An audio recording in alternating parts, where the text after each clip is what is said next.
Hello, everyone. Welcome back to another What's the Play. This one is sent in by Toast on Discord. You can find my Discord via the links below this video on YouTube. If you also enjoy this stuff, please consider hitting that subscribe button, leave a comment, or just watch more videos. Everything's appreciated. If you want to send in a What's the Play, join the Discord, finding me on Twitter or whatever. Just send it in, all of the relevant information, and I'm always happy to take a look at situations. So let's get straight to it. So we have game 2 of Rakdos Midrange versus Yorion 5-color Incarnation. Usually the Enigmatic Incarnation decks are 5 colors by this point. It appears our opponent has mulliganed very low. And so I guess the real question here is, how do we lock this game up by killing our opponent before anything bad happens to us? So, as you can see, we're casting Thoughtseize on turn 1 off Swamp, and we have a major decision already. Do we take Fable of the Mirror Breaker to deny them their turn 3 play, or do we take Incarnation, which we literally cannot deal with in our deck? So, I think normally, if my opponent had more spells in hand, and I was likely to draw another Thoughtseize or Duress or something very quickly, I would just say take the Fable, try to poke a hole in their curve, especially if they have mostly expensive stuff like 4 drops and 5 drops and the like. But here, the situation's a little bit different. I think you have to imagine all of the games that are losing board states for you. And the losing board states for you, I think, are you leave them with Incarnation.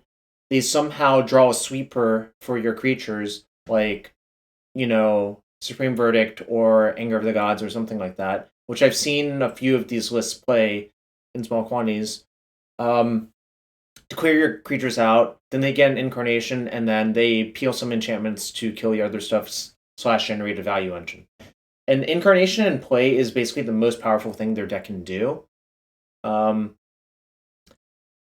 mean, obviously, like, if they have if they top deck of fires and other expensive cards, that is another powerful thing that they could do. But since they're so low on cards, I think choking them on their, powerful 4-drop that will potentially run away with the game by itself is the best thing to do.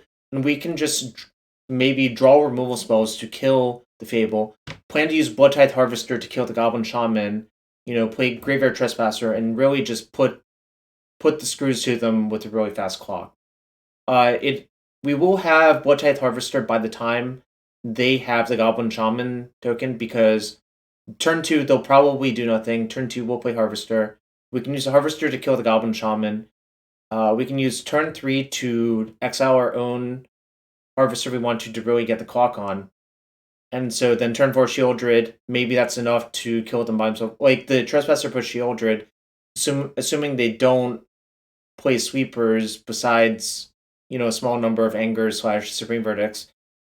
I think that's fine. And it is worth noting that most Incarnation decks don't actually play that many sweepers. They might have a few, but it's generally, like, the way the deck is constructed, they have a lot of enchantments and they have a lot of toolbox creatures to tutor for with their enchantments. So yeah, I would take the Incarnation with the plan to just try to kill them quickly, try to make sure they don't generate an insane amount of value off the Incarnation, and just hope to draw a removal spell for the flip side of Fable to make sure that doesn't get out of hand as well.